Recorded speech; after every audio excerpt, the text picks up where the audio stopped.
UGC के जो नए नए रूल चेंज हो जाते हैं, लाइक दे हैव मेंशन कि अभी right now you don't have to publish paper for submitting the thesis. This is the minimum guideline is not the guideline for a good quality Yes, candidate. Yes, So yes. unless you publish your papers during your postdoctoral research, And only the quality papers. only quality paper, you are not going to get good postdoc positions in Yes. anywhere. And let aside the foreign assignments, even in-house postdoc is not possible without good papers. Yes, sir. Yes, sir.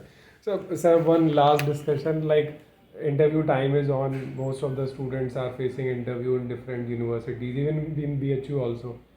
So, what student think about, like, from your point of view, कि जो panel सब बैठते हैं तो क्या expect करते हैं सामने वाले स्टूडेंट से as a For faculty position? No, for interview, for the PhD position. For PhD enrollment? Yes, PhD enrollment interview.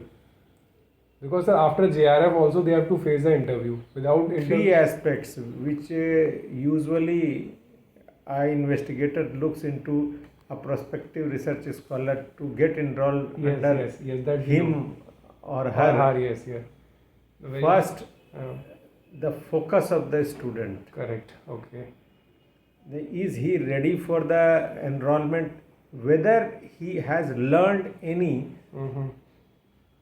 wet lab technique or not with regard to my subject. Okay. Whether he is voracious reader or not. Conceptually, what he has read during their masters, studied during their master, must be confident about that.